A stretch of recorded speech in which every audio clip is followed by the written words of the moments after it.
qu'on parle de Nicolas Sarkozy maintenant. On va parler de Nicolas Sarkozy qui a donné une interview dans un quotidien espagnol qui s'appelle El Mundo, ce qui signifie en français, Renaud Pila, vous qui êtes parfaitement polyglotte. Le grand quotidien espagnol, Le Monde, El Mundo. Le Monde, qui a pris position, alors il s'est exprimé en français, hein, avec un journaliste, là je fais des blagounettes, parce que c'est vrai que il n'est pas comme vous, Sarkozy, il n'est pas polyglotte, hein, il n'a pas fait ni espagnol ni anglais première langue. En revanche, il a beaucoup parlé de l'Ukraine, et il a dit des choses... Il a une position tranchée, lui. Hein, position très tranchée. Assez originale. Hein. Il a dit des choses qu'il dit depuis longtemps. Oui. On va voir notamment sa principale phrase, l'une en tout cas que nous avons retenue sur l'Ukraine. Ça, c'est l'article. Regardez là, voilà, ça c'est l'article. On n'a pas à lire le petit texte en haut, mais voici ce qu'il a dit. Vouloir à tout prix défendre l'entrée de l'Ukraine dans l'OTAN est une erreur.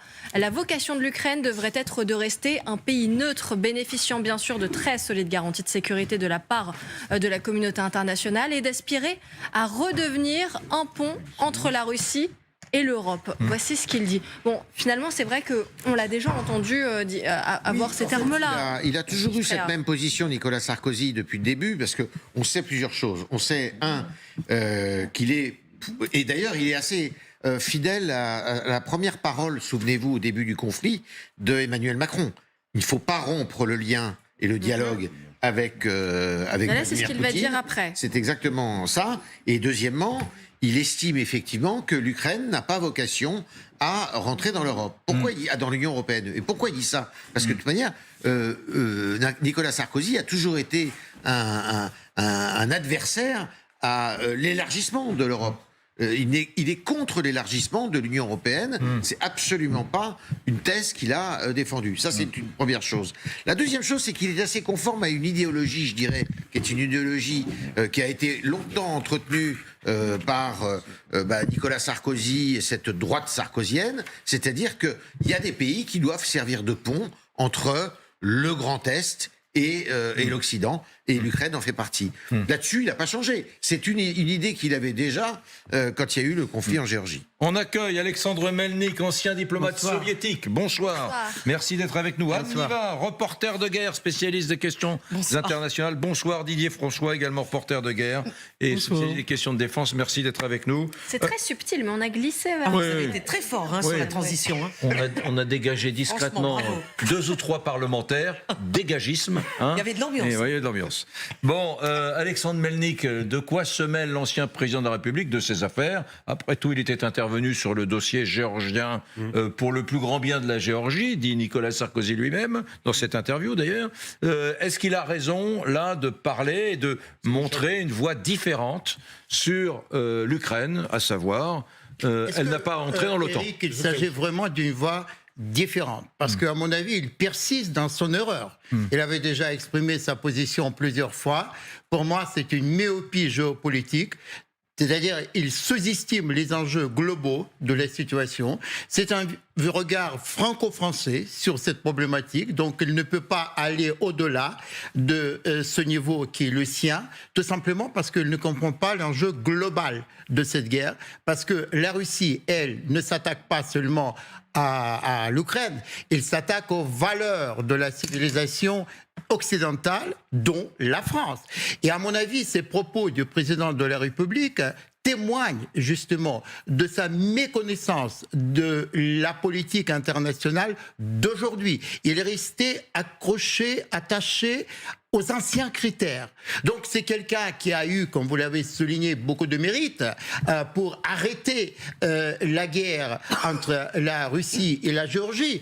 Quand il s'est imposé entre Poutine et Saakachvili, qui était le président de la Géorgie, et les chars soviétiques étaient à 40 km de Tbilissi. Donc là, c'était un acte de courage. C'était un acte de courage, de politique, qui a mouillé sa chemise, qui est allé sur le terrain, qui s'est engagé. D'ailleurs, c'est ça aussi peut-être un bon exemple pour nos politiques, s'engager sur le terrain. De ce côté-là, je soutiens Nicolas Sarkozy. Je pense qu'aujourd'hui, il n'y a pas assez d'engagement sur le terrain, mais cet engagement doit s'inscrire dans une vision à long terme des relations internationales, et c'est ça le point faible de la vision de Sarkozy. Anne Niva, Même chose, ça vous cette fait quoi question d'entendre cette voix dissonante quand même Ça en ne fait pas France? grand-chose, à vrai Ouais, dire. Non. ouais. Ça vous exalte Non, pas? Ça ne m'exalte pas. Puis c'est enfin, ce que je peux observer, tout simplement, c'est le moment où cette voix s'élève. C'est-à-dire que Nicolas Sarkozy, il y a quelques mois, il l'a pas dit ça. Donc on peut se poser quand même la question du timing. Le timing, c'est qu'aujourd'hui, l'Ukraine est dans une position un peu moins forte que, médiatiquement parlant, qu'il y a quelques mois.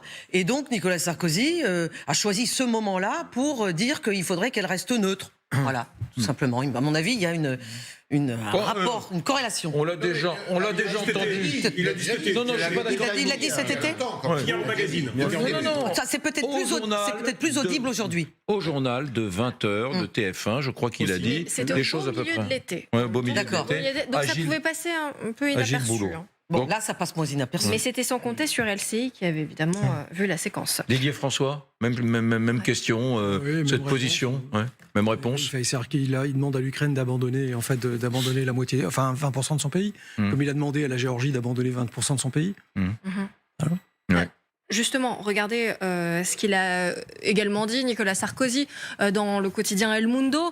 Il dit qu'Emmanuel Macron avait raison d'essayer de dialoguer avec le président Poutine et il regrette vraiment qu'il ne soit pas allé plus loin dans la poursuite de ce dialogue, comme je l'avais fait en 2008 lorsque les Russes ont envahi la Géorgie. En quelques jours, la crise est passée et aujourd'hui, la Géorgie est indépendante. Là, ça fait quand même un peu. J'ai réussi à faire quelque chose que lui n'a pas réussi à faire.